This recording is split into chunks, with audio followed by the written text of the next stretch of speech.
ভিনিসিয়াসকে বিক্রি করে হালান্ডকে দলে ভেড়াতে চায় রিয়াল মাদ্রিদ।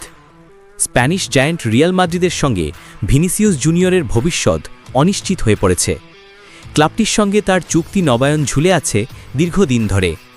এই অবস্থায় ইউরোপিয়ান গণমাধ্যমগুলো বলছে ব্রাজিলিয়ান ফরোয়ার্ডকে বিক্রি করে নরওয়ের তারকা স্ট্রাইকার আর্লিং হালান্ডকে দলে ভেড়ানোর পরিকল্পনা করছে রিয়াল মাদ্রিদ। ইংলিশ টিএনটি স্পোর্টসের প্রতিবেদনে বলা হয়েছে, রিয়াল ভিনিসিয়াসকে রাখতে চাইলেও নতুন চুক্তি নিয়ে দুই পক্ষের আলোচনায় অগ্রগতি হয়নি। গত গ্রীষ্মেই আলোচনায় কোনো সমঝোতা না হওয়ায় বিষয়টি এখন স্থবির। যদিও তার বর্তমান চুক্তিতে এখনও 18 মাস বাকি, তবু ক্লাব যদি নতুন শর্তে খেলোয়াড়কে রাজি করাতে না পারে তবে তাকে বিক্রির চিন্তা করছে তারা। স্প্যানিশ দৈনিক স্পোর্ট জানিয়েছে, প্রাথমিকভাবে রিয়াল ভিনিসিয়াসের সঙ্গে 5 বছরের নতুন চুক্তি করার প্রস্তাব দিয়েছিল, তবে খেলোয়াড়ের দাবি অনুযায়ী 25 মিলিয়ন ইউরো নেট বেতন দিতে রাজি নয় ক্লাব। এতে উভয় পক্ষের মধ্যে সম্পর্কের টানাপোড়েন তৈরি হয়েছে। চুক্তি ভেস্তে গেলে রিয়ালের বিকল্প পরিকল্পনা বা প্ল্যান বি ইতোমধ্যে প্রস্তুত। সেই পরিকল্পনা অনুযায়ী ভিনিসিয়াসকে বিক্রি করে আনা হবে ম্যানচেস্টার সিটির নরওয়েজিয়ান গোল মেশিন আর্লিং হালান্ডকে। হালান্ড এই মৌসুমেও দুর্দান্ত ফর্মে রয়েছেন। এ পর্যন্ত 11 ম্যাচে করেছেন 18 গোল।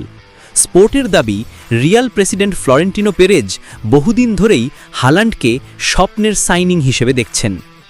তবে হালান্ডের রিয়ালে আসা অনেকটাই নির্ভর করছে খেলোয়াড়ের ব্যক্তিগত সিদ্ধান্তের উপর। যদি তিনি দলবদলে আগ্রহ দেখান তাহলে সিটি থেকে তার বিদায় সহজ হবে। অন্যদিকে ভিনিসিয়াসের প্রতি দীর্ঘদিন ধরেই আগ্রহ দেখিয়ে আসছে সৌদি ক্লাবগুলো, ফলে চুক্তি ব্যর্থ হলে সেদিকেই যেতে পারেন তিনি।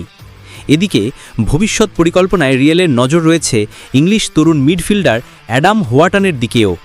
এএসের তথ্যমতে ক্লাবটি চায় জুড বেলিংহামের সঙ্গে তাকে জুটিতে দেখতে। টনি ক্রুজ ও লুকা মদ্রিচের বিদায়ের পর নতুন প্রজন্মের খেলোয়াড় দিয়ে মধ্যমাঠ শক্তিশালী করতেই এই পরিকল্পনা। বর্তমানে 21 বছর বয়সী হোয়াটান ক্রিস্টাল প্যালেসে খেলছেন।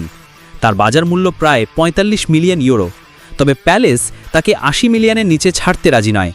তার সঙ্গে ক্লাবের চুক্তি 2029 সাল পর্যন্ত।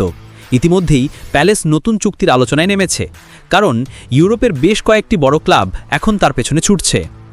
সব মিলিয়ে হালান্ড ভিনিসিয়াসের সম্ভাব্য অদলবদল গুঞ্জনে জমে উঠেছে ইউরোপিয়ান ট্রান্সফার মার্কেট।